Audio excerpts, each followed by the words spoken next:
Hey guys, welcome to another episode of the Mat Pack. Here with the Dragon Slayer, Troy, my boy Tipper. Guys, we're out here in Kenora, Ontario. Beautiful Black Sturgeon Lake.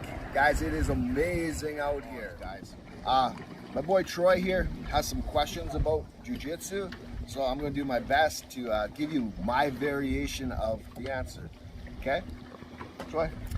Okay, so how do you help a student work through not only progressing but dealing with setbacks of jiu-jitsu? Because we all know that it's not a straight up, it's sort of up and down. Yeah, so how and sometimes you go down for quite a while. So how do you help somebody pull through that? Well, I like to refer to jiu-jitsu like the game of snakes and ladders, right? You hit a ladder, you can hit a snake and go right back down. Guys, what I do as a professor and an instructor is I try to keep the person motivated and positive. I very rarely discipline someone for what they're trying to do, unless it's way out there where they're going to get hurt.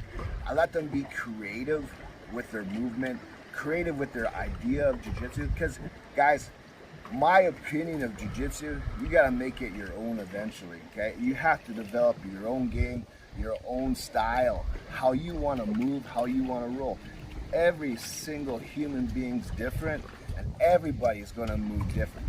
But when you hit those laws, I mean, you get to a period of time where you feel like you're stuck. You're stuck.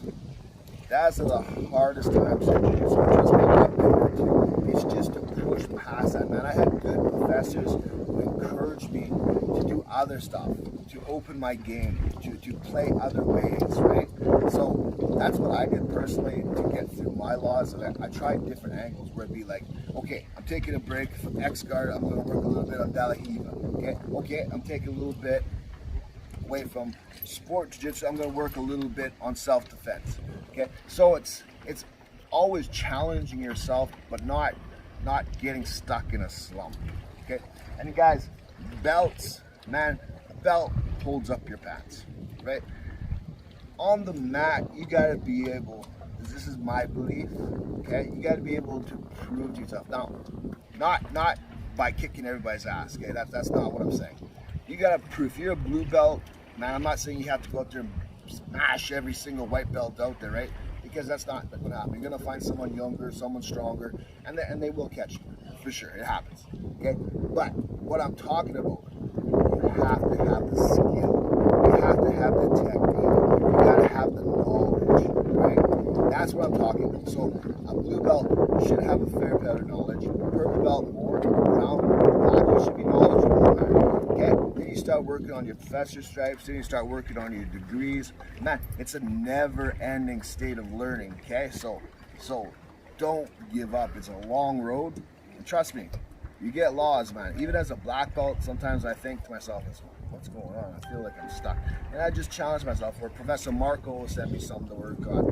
Professor Monkey will send me stuff to work on. So it's reaching out to people and asking them, right? We're a tight community. In jiu-jitsu, to be isolated and think you can do everything by yourself, man, it's not the way to learn. You got to reach out, ask people, get different views and different opinions about it, right? Like I said, everybody's game is different, man. You can learn from a white belt that has a different game. Okay? Did I answer your question? It did. Okay, so a follow-up question is, how long have you been doing jiu-jitsu for, and when did you feel like your game was coming together, around what belt level, or how many years in did you feel like, okay, I got this?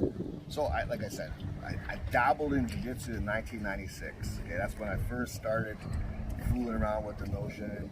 I was working in a bar. I met a guy who knew jiu-jitsu. I was basically a striker, and that was it. So it wasn't until I think 2002. I think it was 2002. I think down there anyway. I went to Academy 64, and there's a guy named Juan and Gary there, Gary Swatsky. Very good. I went there. I met this guy Juan. He was maybe 120, 30 pounds, if that.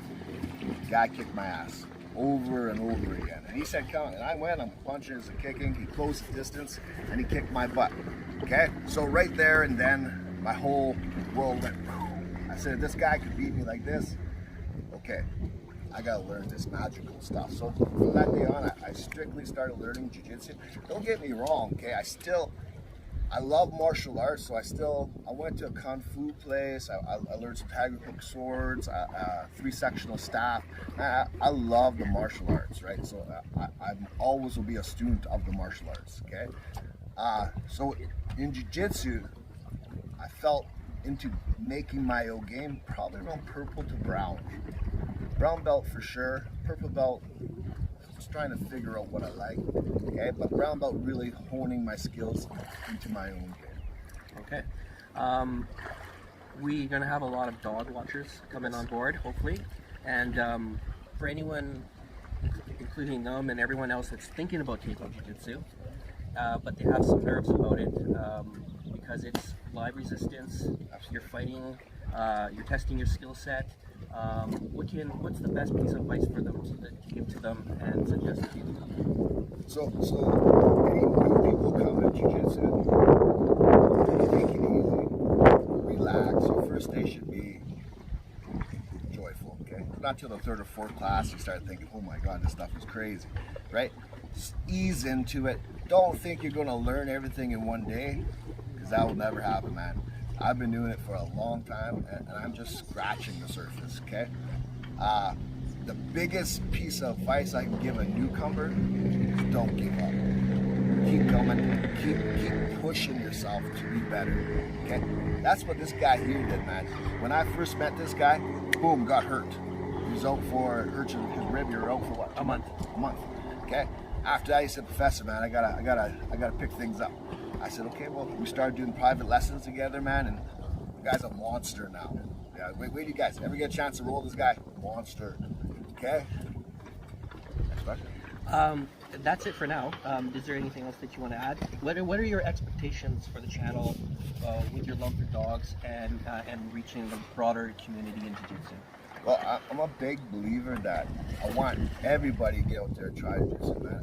I personally believe Brazilian jiu-jitsu is an awesome martial art for women for self-defense, for the fact that you get on the ground, you learn to deal with pressures on the ground and stuff like that. So I want to make an awareness of Brazilian jiu-jitsu, and I want to make an awareness of big dogs, man.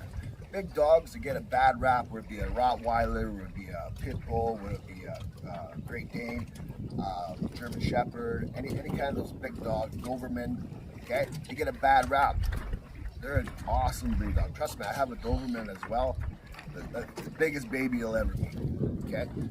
I want to make people aware these dogs aren't bad. It's bad owners, okay? It's not responsible pet leaders, okay? Because that's what you are. You're the leader, okay?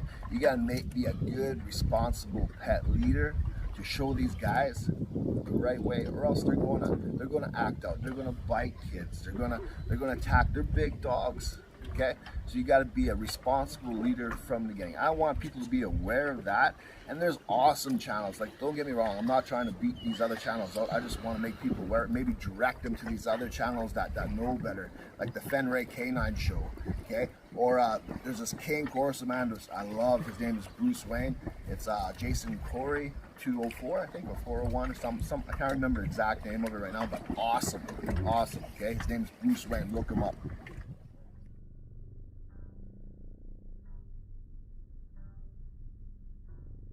Weekend, one of my students passed away. I believe it's from depression. He took his own life, which is a very sad thing and should never happen. Guys, reach out to people, talk, especially with the whole COVID thing. Everybody was isolated. People weren't able to talk or even hang out, guys. It's a hard thing.